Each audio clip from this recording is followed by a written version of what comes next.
When Temujin, later Genghis Khan, was born, he came into the world with a clot of blood in his tiny fist. The shamans said it was a sign. This child was destined to be a great leader. But the first time that prophecy came true, it was in the darkest way. As a starving boy, Temujin killed his own brother in a fight for food. From that moment, he became the head of his family. And one day, that same boy would rise from the steppes, not just as elder of a family, but as the man the world would know as Genghis Khan. Temujin was only 9 when his father, Yasuge, was poisoned by the Tatars. Among the Mongols, a family without an elder was a family without protection. Overnight, his clan abandoned his mother and her 7 children. They were left with nothing. They wandered the steppe like beggars, digging roots, snaring rats, chewing wild berries just to survive. Hunger shaped them more than any teacher ever could. But survival brought another test. Temujin's half-brother, Bektar, often seized what little food he caught: a fish, a bird, a rabbit. For a starving family, that was theft of life itself. One day, Temujin made the decision no child should ever face. With his younger brother at his side, he drew his bow and killed Bektar. In that moment, Temujin became more than a boy. He became the elder of his family, not through birthright, but through will. He decided where they camped, when they moved, how they survived, and from there, his path was set. Before he could lead nations, he first had to prove he could lead one hungry family through the endless winds of the steppe. The burden of leadership fell on him. He was still only a boy. Yet in the absence of his father, he became the elder of the family, the one who decided what to hunt and how they would survive. But fragile leadership made him a marked target. On the steppe, a family without warriors was prey among wolves. Rival tribes saw opportunity in his weakness. The Temüjin moved first.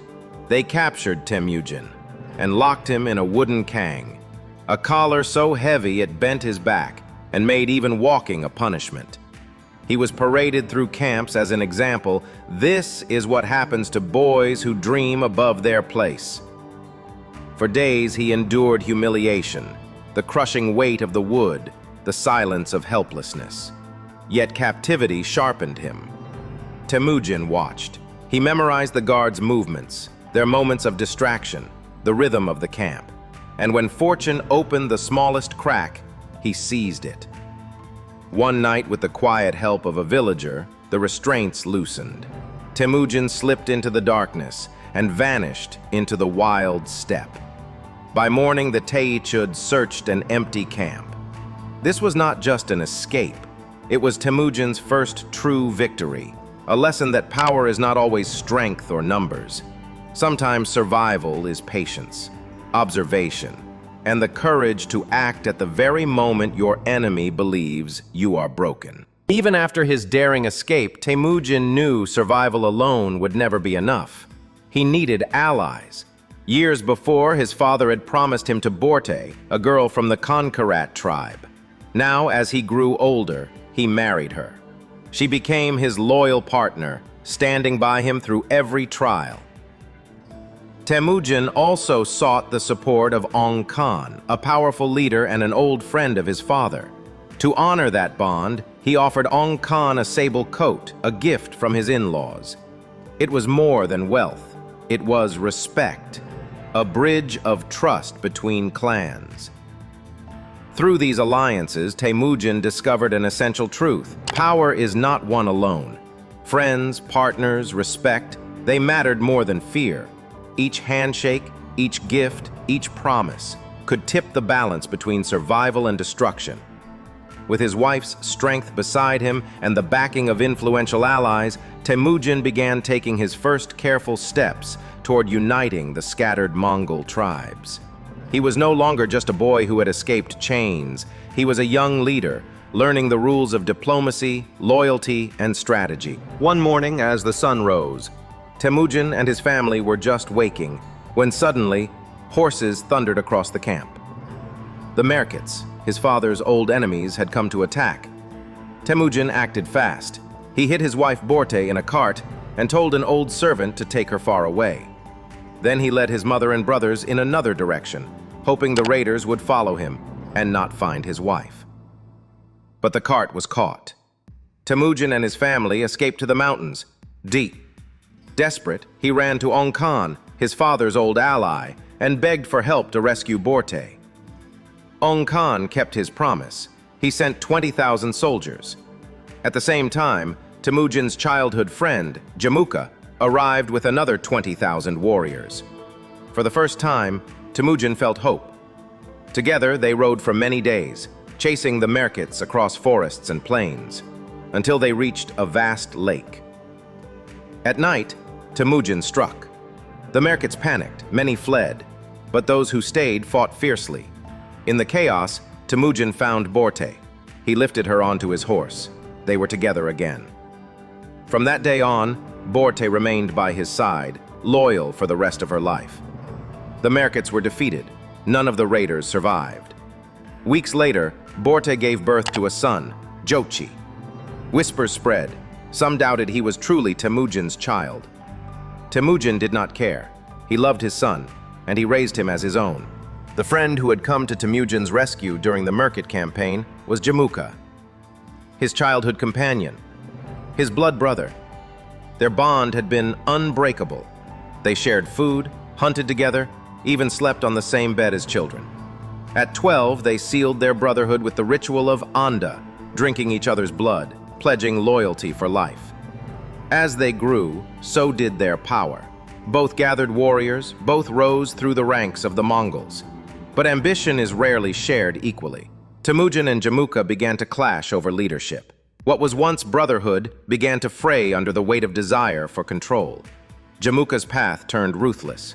In one brutal act, he executed 70 men alive, proving that fear, not discipline, guided him. Temujin chose differently. He believed leadership was built on fairness, on discipline, on respect. Because mercy could win a loyalty, that fear never could. The friend who had once stood by him, the battles he had fought, the betrayals he had survived. All had taught Temujin a lesson. Power could not rely on fear alone. It needed order. It needed rules.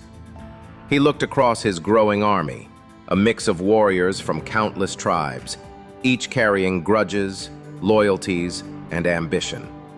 If he led them like the old chiefs, by bloodlines and heritage, chaos would devour them. So he chose a new way. Temujin promoted men not for their family name, but for their courage, skill, and loyalty. A brave fighter could rise above a noble-born weakling. A thief or traitor would be punished, no matter his rank, no matter his tribe. Respect and fear were not enough. Discipline had to bind them. He split his army into units, tens, hundreds, thousands, each with a leader, each leader answering to the next. Even on the endless wind-swept steppes, every man knew his place and his duty. Order began to rise from chaos. Where once tribes fought each other for scraps, now they marched together. Where once ambition shattered brotherhoods, loyalty became a new kind of currency. Temujin understood a truth the steppe had never seen. Lasting power is not built only on courage, not only on swords, but on systems, on structure, on law. And in this world of shifting sands and rival clans, Temujin was no longer just a warrior. He was a leader, a man who could shape an empire. The friend who once stood by Temujin was now only one of many challenges he would face. After mastering leadership and discipline, his eyes turned to the tribes scattered across the vast Mongolian steppes. First came the Naimans, fierce, proud, certain that numbers and strength alone could rule the land. Temujin knew otherwise. He studied their movements, learned their habits, then devised a plan both simple and devastating. With fire as his ally, he struck at 5 different points, confusing the enemy, breaking their formations, forcing them into chaos. The Naimans, mighty though they were, could not withstand his strategy. One by one, the surrounding tribes saw his rising power and either surrendered or were crushed beneath the weight of his carefully planned attacks. Victory after victory, Temujin's influence grew. Each tribe brought warriors, resources, loyalty, and new challenges. He did not rely on brute force alone. He wielded diplomacy, calculated risks, swift, decisive action. Slowly, the scattered clans of the steppe began to unite. Rivalries faded. Their strength flowed into a single, disciplined force under his command. After years of rivalry, Jamukha's power began to fade. His armies, once vast and fearsome, had scattered. Defeat followed defeat, until he was left with only a handful of loyal men. For nearly a year, he wandered the steppe in hiding, clinging to the last fragments of his once great rule. But the steppe was merciless. The few who remained by his side eventually turned against him. Hungry for survival and for the rewards promised by Temujin, they betrayed their master, delivering Jamukha into Genghis Khan's hands. Yet what followed was not the celebration they expected. Temujin ordered the traitors executed. To him, loyalty was sacred. Betraying one's leader, even an enemy, was unforgivable. When Temujin finally stood face to face with Jamukha, there was no hatred. The memory of their brotherhood still lingered. Temujin offered forgiveness, even a place by his side once more. But Jamukha refused. He knew that as long as he lived, their rivalry would never end. "There cannot be two suns in the sky," he said, "nor two rulers on the steppe. Kill me now, without blood." And so, Genghis Khan granted his final wish. Jamukha was executed by breaking his back, a death without shedding blood. Then came the moment that marked the world's history. In a grand ceremony, Temujin was crowned Genghis Khan, the universal ruler of all Mongols. From that day forward, he was no longer just a leader.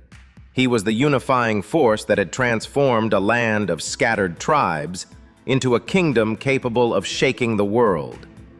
Temujin's vision had done what sheer numbers alone could not.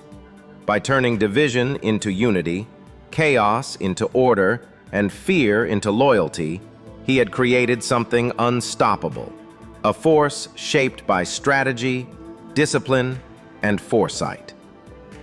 The Mongols were no longer a collection of wandering tribes. They were one army, one people, one unstoppable will. With Jamukha and all other rivals gone, Temujin was no longer just a tribal leader. He was Genghis Khan, ruler of a united steppe. But uniting the tribes was only the beginning. To the south, beyond the Gobi Desert, stretched the wealthiest empire on earth, China.